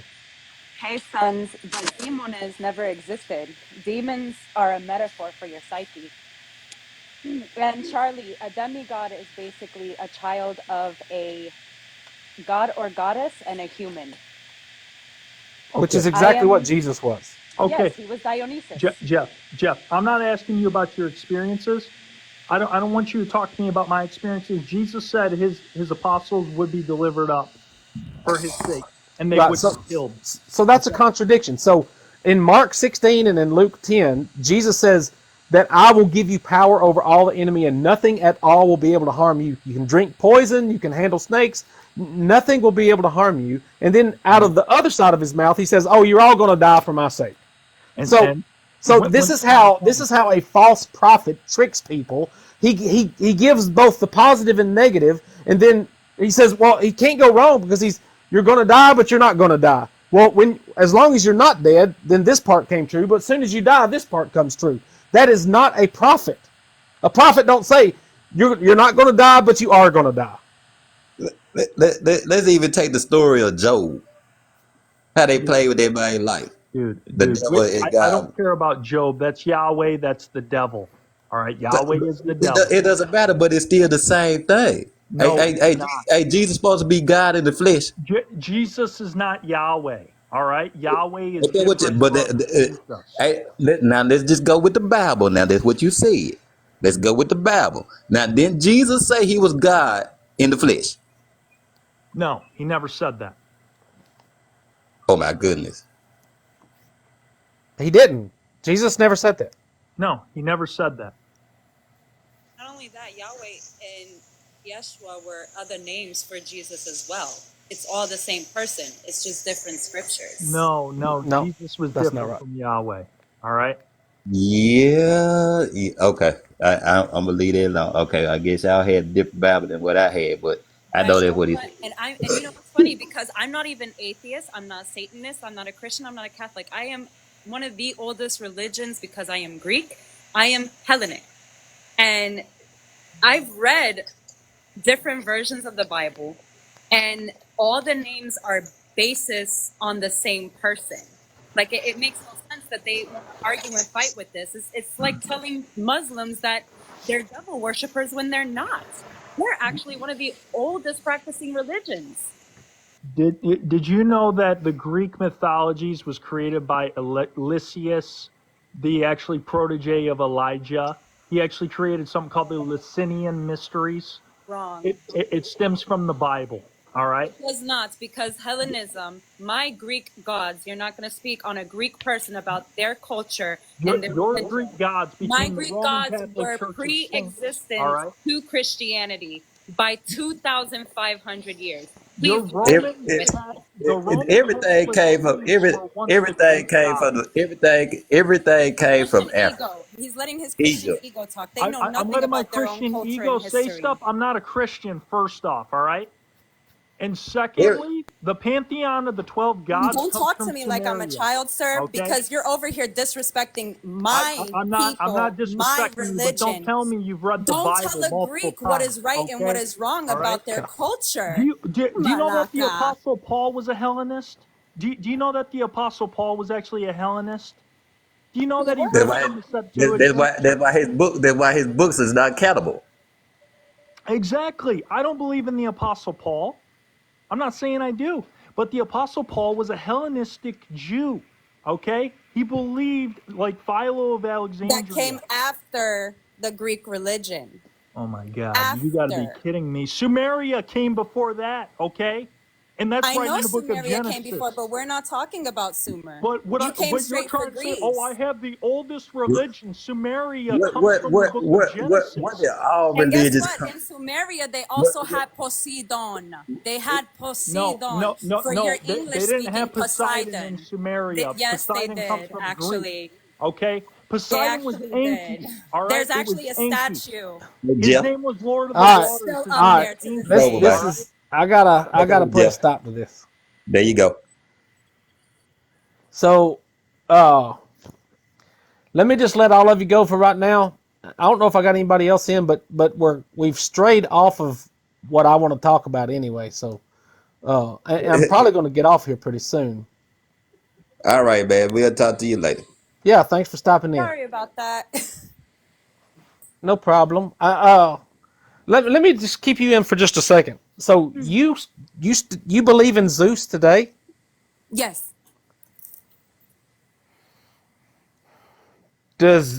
What is the purpose for believing in Zeus? Does he answer prayers or anything?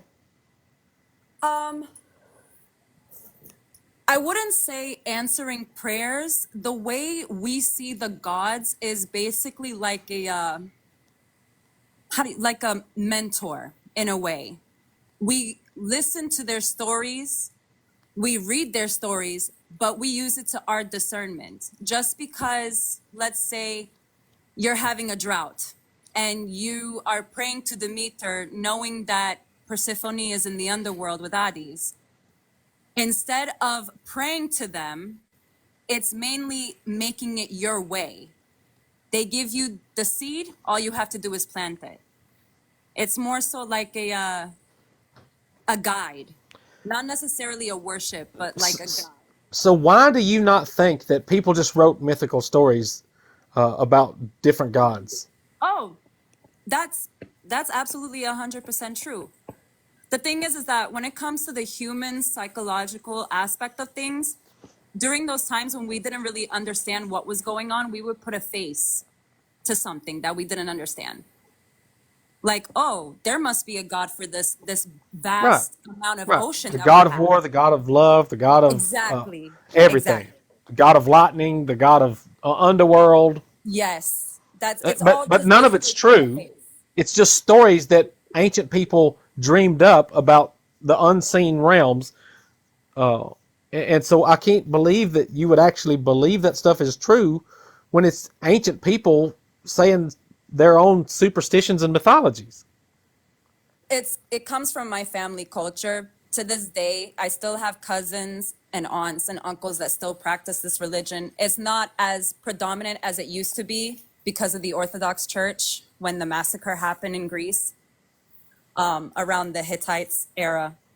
So it's very rare that you see people practicing this religion now.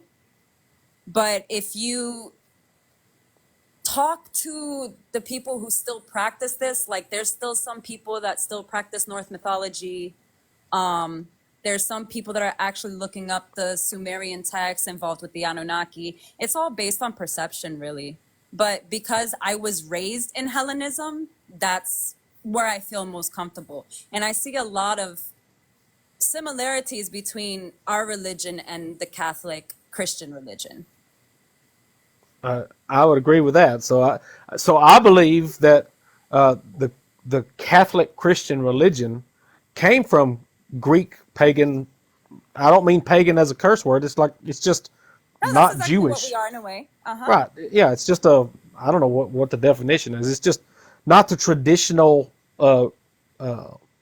Hebrew religion anyway. You know, the Hebrews would call Greek religions pagan. Yes. Uh, uh, and so there's so much stuff that comes from Greek culture. In fact, this is what I can't understand why people can't see it. The entire New Testament is written in Greek. The Greeks Yes. wrote it. So it came from Greek culture. This whole concept that Jesus was the son of the high God and a mortal, the Greeks are the ones that popularized demigods. Oh, where Zeus is mating with all these mortal women and his wife, what's her name? Helen or Hera. Hera. So Zeus's wife Hera, who's a god in heaven, she's jealous of Zeus having relations with all these mortal women and creating all these demigods, and it caused all sorts of conflict and chaos between the Yes. heavens and earth. She And was definitely the jealous goddess for sure. but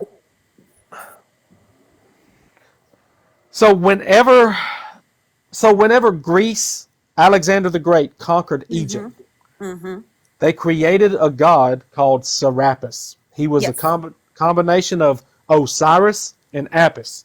Yes. Serapis. And so this is how the Greeks conquered the world. They conquered it through military force, and then they changed the culture. And so they created religions for the purpose of Hellenizing the world through their religions and through their mythologies and all that. So whenever the Greeks conquered Egypt, they created a religion for them. It's called Serapis. It lasted from the 4th century BC to the 4th century CE when Christianity took over. So, and they even called Serapis Christos. He was the Christ. He was the Messiah. But he was a Greek. And so the Greeks created a Greek religion for the Egyptians to worship.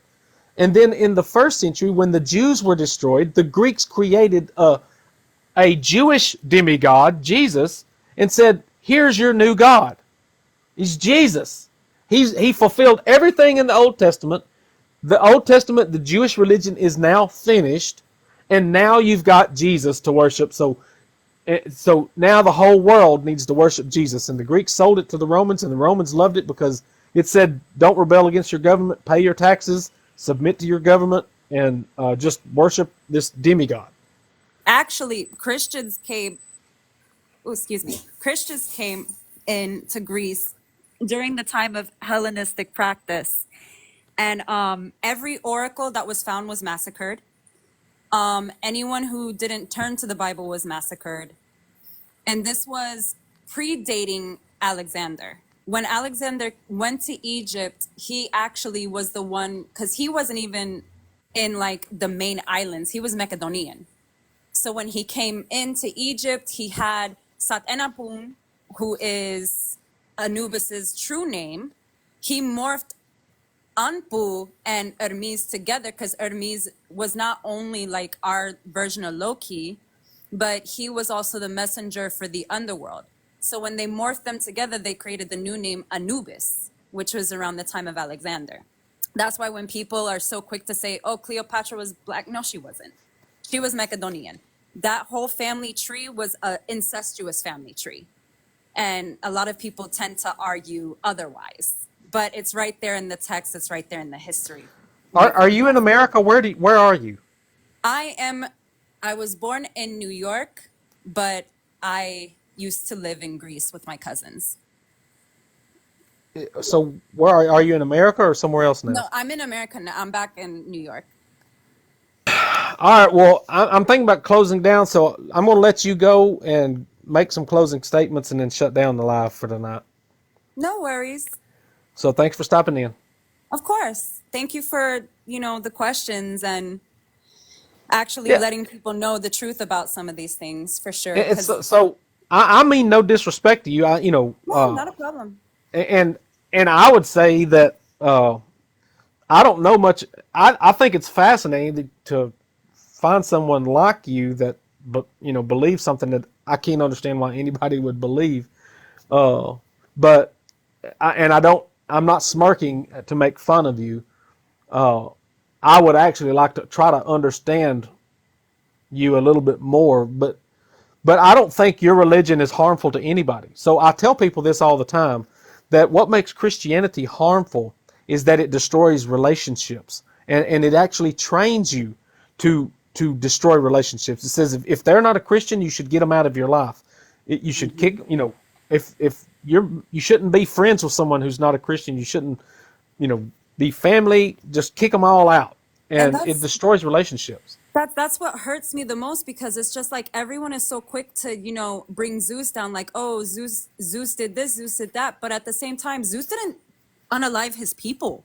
He didn't unalive millions because he was having a bad day, because they wanted to turn to something else, And that's one false narrative that he gets, because as a matter of fact, there was one person that told me that Zeus allowed human sacrifice, and I'm like, no, that's not true, because the story of Lycon, King Lycon, he was a king around early Greek civilization who came into power extremely quickly by the grace of the gods. And one day he noticed that his power was fading, so he decided to create a human sacrifice. And in doing so, Hermes, which was the messenger, went to Zeus, and Zeus didn't believe him. So one day he went to the king's castle. He dressed, well, not dressed, but he metamorphed himself into a homeless man, asked him for, a supper. The king said, yeah, sure, come on in. He came on in. When Zeus saw that the food that was planted in front of him was a human that was cooked and filleted, he turned to the king and said that you will now be punished and everyone will know the story. And in doing so, he turned the king Lycon into Lycanon, which is the term for werewolf, which is Right. what we have now. I just read that in something I was looking at the other day, but you reminded me of another story that I read once. So this is why I could have an interesting conversation with you, because I've been studying Greek mythology a pretty fair amount, because I realize how closely tied it is to Christianity. And I was a Christian for 30 years. Then I realized Christianity was a lie, but because I did all this research. But when I was studying Asclepius, who was the great healer, he was supposed to be a man who was a great healer. And supposedly he was so good at healing people that nobody was dying. And there's even some story that he was able to raise people from the dead.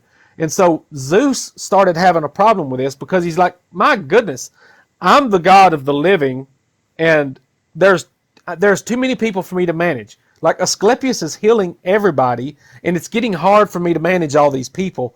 And then Hades is over there. I'm the god of the underworld, and my caves are empty, dude. Like I don't have anything to do. I'm bored. And so Zeus had to unalive Asclepius because Asclepius was causing an imbalance in the life and death ratio. Zeus was getting too many living people, and Hades was not getting enough dead people. So he had to end Asclepius's life. And then Zeus feels sorry for him for ending Asclepius's life, so he exalts him to a position on Olympus. And then Asclepius, I think, brought his mama up there too or something. He did. He also transformed him into the stars. It's the same thing with Chiron, which was basically the symbol of the centaurs, because he was a centaur himself. He went through a lot of suffering, but he was also a healer, and he was the type of person where like I would say the Christians would see him as like a messiah, because he would lead people to do better in their own life. And Zeus actually enjoyed his wit so much that he was just like, you know what, you suffered enough. You're going to be in the constellation. It's the same thing with the Minotaur, Asterion, which nobody knows that he actually has a name. His name is Asterion. And Asterion being the son of Poseidon and not King Minos, which is where the term and name came from, once he passed due to Perseus, he was also added into the constellation. And another thing too is that when it comes to human evolution, when Prometheus gave humans the fire, Zeus didn't wipe out humanity because he's like, oh, no, now they're too smart. Let me go ahead and wipe them off because I don't like the fact that they're evolving, right? Instead, he tortured Prometheus for his wrongdoings because he felt like the humans aren't really at fault here. They weren't the ones that figured it out on their own. They got help. So instead of victim blaming, he went towards the source. And to this day, Prometheus regrets nothing, according to the ancient texts. But when it comes down to the demigods that he had created, he tried his best to protect every single one of them as much as he could. But Ida was the one that was like, nope, F that, I'm wiping all of them out.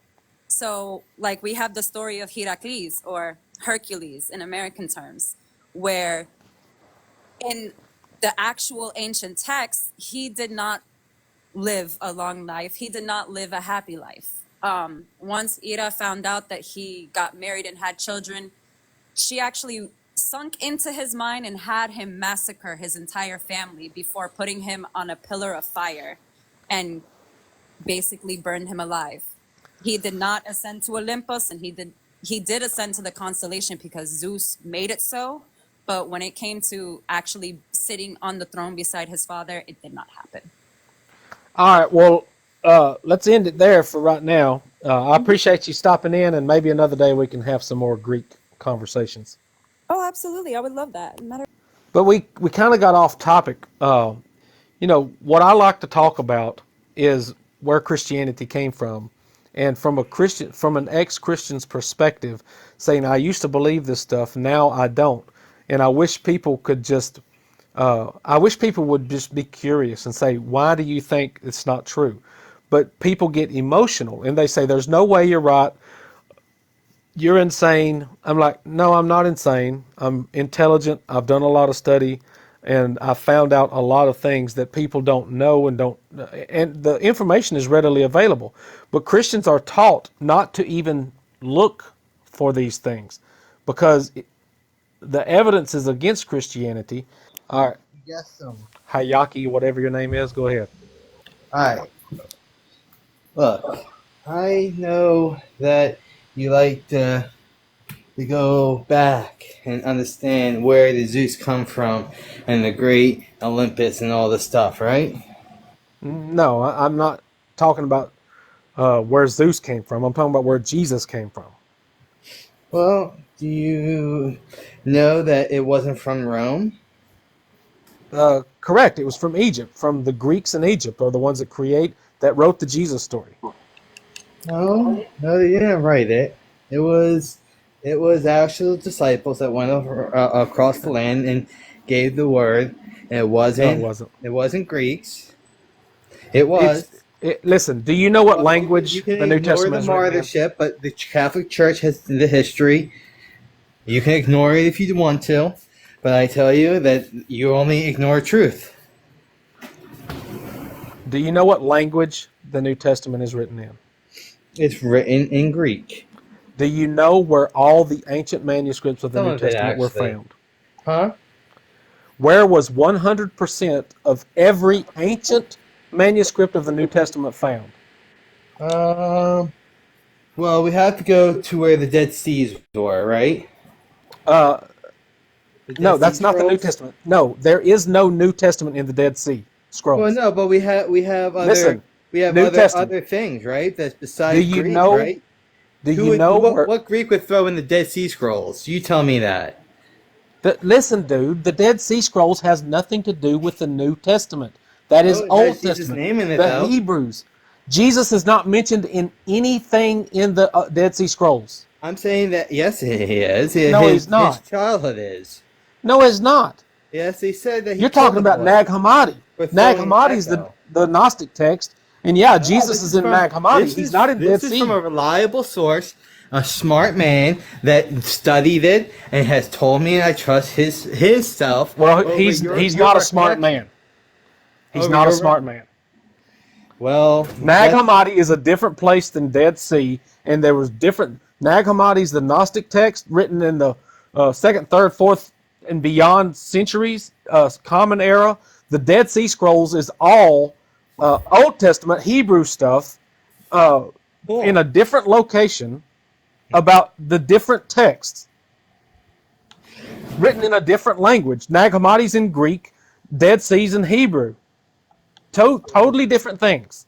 So you're saying Jesus is not in the Dead Sea Scrolls at all. You're saying when he told me that Jesus was screaming on the rooftop that he was just saying that he was just using the Dead Sea Scrolls that he read because he had plenty of time to read them because he had. I'm telling you, Nag Hammadi is the Gnostic Christian text, and Dead Sea Scrolls is the ancient Hebrew text. It's two totally different things. Jesus is not in the Dead Sea Scrolls. He's in the Nag Hammadi. So what is this Nag Hammadi? It's Gnostic texts. So what is your complaint? Do you think that Christianity is untrue? I know Christianity is untrue. What's untrue about it? Everything. Jesus. You think it's untrue to love thy neighbor? No. But you don't need Christianity to love your neighbor. Or You to think love that thy God only with all thy Christians heart, love their mind, and neighbor? soul? So I haven't met a Christian that even loves their neighbor. I had no complaint against who deify, dude. I had no Christians only love Christians. That is the only people I they had love. no complaint because I love you. Are you Because I joking? care. No, I'm not I may be joking. the Samaritan. I may be the Samaritan that won't walk by you, okay? Because I understand that you are going through this Zeus thing. Alright? You understand that things hurt in this world, and you don't understand why. Because you're like Prometheus and the Odyssey and all the stuff that was there, and now they took it away and put you on the internet. It's hard. But it's digital. I can't have a conversation with you. All right. What's your name? Jake? That's my name. What's on your mind, Jake? What's up, man? Yeah, what's your 100% proof that it's not true? You said you know for a fact it's not true. What is your proof? So I wrote a book with 70,000 words presenting evidence. So I can't tell you in 30 seconds, but I could tell you. We could talk about one point at a time. So if you're going to say, tell me in 30 seconds how Christianity is not true, and if you can't prove it in 30 seconds, then I'm not going to listen to anything you have to say. That demonstrates that you're not an honest person. That's not what I said at all. You said, give me your 100% proof that it's not true. I didn't say... As if I could answer one question and disprove a whole religion. There are mountains of evidence. So let's talk. Let me just pick one topic. Josephus. Josephus was the most popular, most prominent Jewish historian of all time, but of the first century. He lived in the first century. He was born in 37 CE, which is supposedly only 4 years after Jesus died on the cross. And he wrote hundreds of thousands of words about the history of the Jews. And he did not even mention Jesus or Christianity, and he lived in the whole latter half of the first century. So when Josephus didn't say a single word about Christianity or Jesus from the first century, and all these Christians knew about Josephus, quoted Josephus for 300 years, and none of them ever said anything about Josephus writing about the Christian Messiah, Jesus. But then all of a sudden in the 4th century, Eusebius says, oh, look, Josephus said that Jesus was the Messiah who was resurrected from the dead and did 10,000 wonderful things. So Eusebius added that to Josephus because he had authority from Constantine to do so. And it's so obvious that Josephus didn't write it because only a Christian would say this was a superhuman who was the Jewish Messiah who resurrected from the dead and fulfilled all the Old Testament scriptures. Josephus did not believe that Jesus was the Christian Messiah. He didn't even know he existed. There's 125 words out of hundreds of thousands of words that were added by a Christian, most likely Eusebius. And Christians want to say that Josephus proves that Jesus was a real person? Josephus didn't even know Jesus existed, and he was born in Jerusalem 4 years after Jesus was supposedly crucified. How is it that a Jew born in Jerusalem in the year 37 did not even know Jesus existed? He was born 40 years after the death of Jesus Christ. 4. 1, 2, Four. 3, 4. In the year 4. 37. I would say that's not proof that. So you will never learn the truth if you're going to make excuses for lies. I absolutely agree. So Josephus wrote hundreds of thousands of words about the Jewish history, and he did not mention Jesus. He didn't know he even existed. He didn't say a single word about him. A Christian added that Jesus was the superhuman who was resurrected from the dead. There is nobody who even wrote about Jesus as an eyewitness. The Gospels, the Christians lied about who wrote the Gospels. Matthew didn't write Matthew, Mark didn't write Mark, Luke didn't write Luke, and John didn't write John. But the Christians lied about it and said we need to come up with some story that people can believe and say that we have eyewitness testimonies.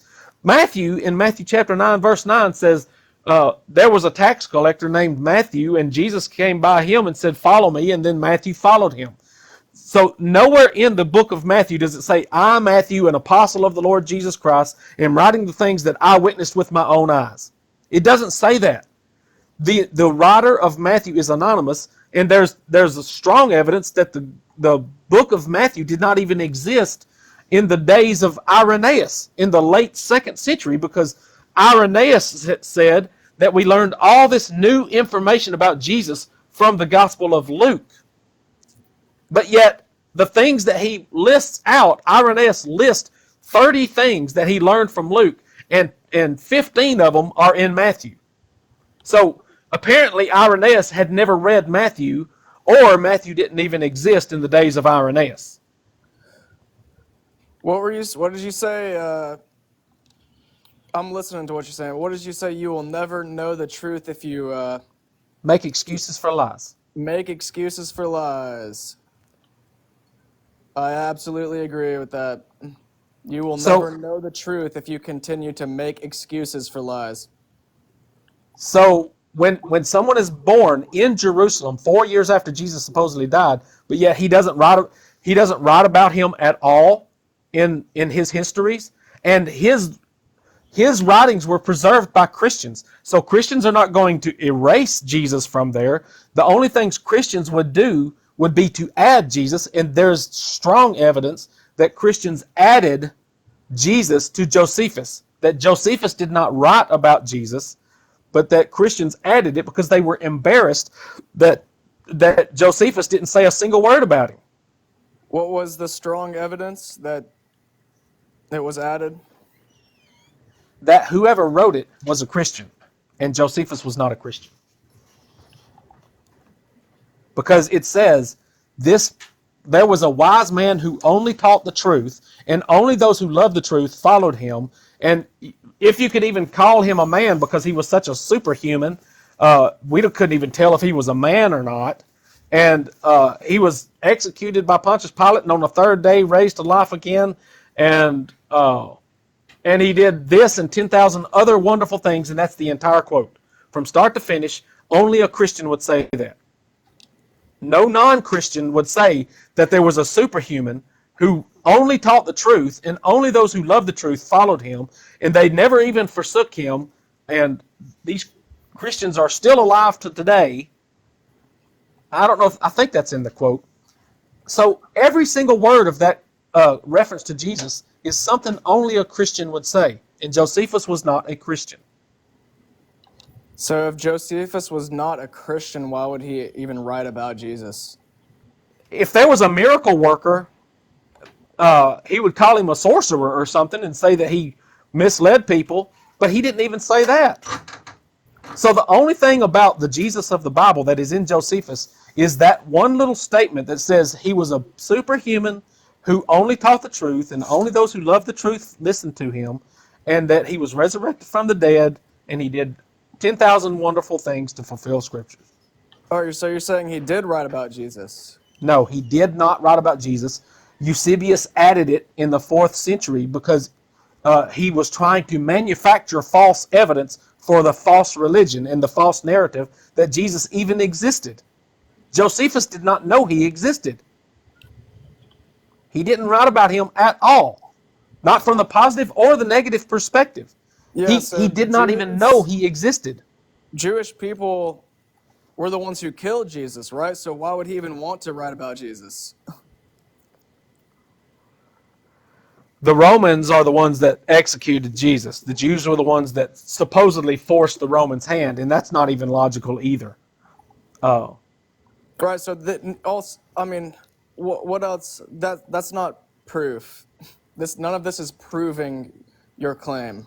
So let me just test your honesty. Do you think it is relevant or important that a Jewish historian who wrote a history of the Jews in the 1st century did not write about Jesus? To be honest, I think that it's not really that relevant at all for talking about what a Jewish person, someone who is not even Christian, would be writing about. So I don't see how that would be relevant at all. Okay, do you know that Josephus is one of the prime proof texts that Christians use to say that Jesus was a real person? Okay, so you're going back and forth saying that either he did or he didn't. I'm not going back and forth. Listen, there's something missing in your skull that you can't comprehend what I'm saying. Josephus did not write about Jesus at all. Eusebius added it in the 4th century about this little short little blurb about Jesus that a Christian named Eusebius added to Josephus in the 4th century because Josephus didn't say anything about it. And Christians today say that the reason we know Jesus was a historical person is because Josephus said so. And that's a lie. Josephus didn't say that. Eusebius said it. I never have even heard of Josephus, but I believe in Jesus because of the Gospels and the whole message of the Bible. So I've never even... Okay, so do you know that the Gospels give 2 different genealogies for Jesus? Genealogies? Do you know what a genealogy is? The life of a person?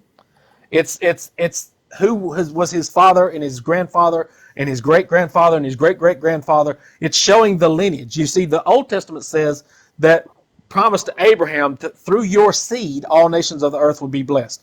So seed meaning offspring. This is the reason why all throughout the Old Testament the Jews would keep up with their lineage, their genealogy, because they would say they had to prove not only that they were descendants of Abraham, but they had to prove which tribe of Israel that they were from, whether it was Levi or Naphtali or Reuben or Gad or Simeon. So they kept up with their heritage, their lineage. And it was always through their fathers, never through their mothers, always through their fathers. And so in the New Testament, in both Matthew and Luke, they give the lineage of Jesus. Matthew chapter 1, verse 1 starts and says, "This is the genealogy of Jesus Christ, the son of David." So he talks about how Jesus was the blood offspring of David. But yet it goes through Joseph. And so he says Joseph was the daddy, the father of Jesus, and Joseph could trace his lineage back to David. But then it says, well, Joseph really wasn't the father, so Jesus really wasn't the offspring of David. And so this is a contradiction. Either Jesus was the offspring of David or he was not the Jewish Messiah. Because the Messiah had to be the offspring of David. Blood offspring. Not some demigod born from heaven through miraculous means. He had to be a human Israelite born through the bloodline of David. And where are these differences in genealogies? So Matthew chapter 1 and Luke chapter 3, you can look at the genealogies, and they are different from David to Jesus. They are two totally different genealogies. Matthew says that David had a son named Solomon. Everybody knows Solomon. He was the king after David. And this was the line through which Jesus was born. Bloodline offspring of David through Solomon. If you go to Luke, Luke says that Jesus was the bloodline offspring from David, not through Solomon, but through his other son named Nathan. And every name in between David and Jesus is different except for Joseph. Because Joseph has one father in Luke, and Joseph has a different father in Matthew. But Joseph is the father of Jesus in both Matthew and Luke. So the genealogies are contradictory. They are two different genealogies, which proves that the Bible is not inspired by God. That Luke and Matthew are two different books written by two different people who had two different stories about where Jesus came from. And people want to make excuses for why it's still perfect and God really did inspire it, even though it's an obvious contradiction. And so you can't know the truth when you're making excuses for lies. And the Gospels also contradict on the day Jesus died. Matthew, Mark, and Luke all say that Jesus ate the Passover before he was arrested in the Garden of Gethsemane and tried and crucified the next day before the sun set. So that means he observed the Passover meal, and then he was arrested. But in the Gospel of John, John says that he was already crucified before the Passover, and that they had to take him off the cross because the next day was going to be Passover. And they wanted to observe the Passover without Jesus hanging on the cross. So they took him off the cross on the preparation day for the Passover. So that's another contradiction that cannot be reconciled, which proves that God did not inspire the Bible. The Bible is not from God. It's from men, and they were Greek because they wrote in the Greek language, in the Greek culture, and they were teaching Greek philosophy. The Greeks created Christianity after the Romans destroyed the Jews in Jerusalem in 70 CE. They totally wiped Jerusalem clean, burned it to the ground, knocked it all to pieces, destroyed the temple. The Jews were utterly destroyed, and then the Greeks wrote a new story and said, you know what? Judaism is done. The temple's gone, the Jews are destroyed, so we need to write a new religion because the temple's gone, so let's write a new religion where you don't need a temple, and we'll just create a demigod named Jesus. We'll say that, and then we'll write a story by pulling Old Testament scriptures out of context and saying they were about this Jesus when they weren't. So this is where they say that Jesus had to be born of a virgin to fulfill Isaiah 7:14. But Isaiah 7:14 is not about Jesus. Isaiah 53 is not about Jesus. Psalm 22 is not about Jesus. Micah 5:2 is not about Jesus. Hosea 11:1 is not about Jesus. Zechariah 9:9 is not about Jesus. But they quoted all these verses and said, oh, those were about Jesus, even though you didn't think they were. They really were, because we say so, and we're the Greeks, and the Jews are dead. So you have to believe us. We're the ones in power. We rule the world. So tough luck if you don't like it. This is how Christianity was created. You're saying Christianity was created how? Go read my book, Jesus Demigod, Putting the Lord on Trial. You can read it at your own pace. You can verify everything I say in it. I quote my references. You can check everything out. Christianity is a false religion created by the Greeks in the 1st, 2nd, and 3rd century. The story developed over 300 years, and when in the 4th century, when Constantine said, you know what, this is a good religion to keep people in subjection under my authority, because it teaches that you should pay your taxes and you should submit to your governing authorities, and that it's available to all people. All you got to do is believe in Jesus. I like that religion. Let's push it on the world, and if anybody doesn't accept it, then we'll deal with them. The Romans. This is where you got the Roman Catholic Church. It is a Roman church. It was established in Rome. The Roman church was in Rome. The Romans were not they created this religion. It is a completely false. It's not based on historical facts. It's based on mythology, and it's based on propaganda. It's based on ruling the world and controlling people through deception.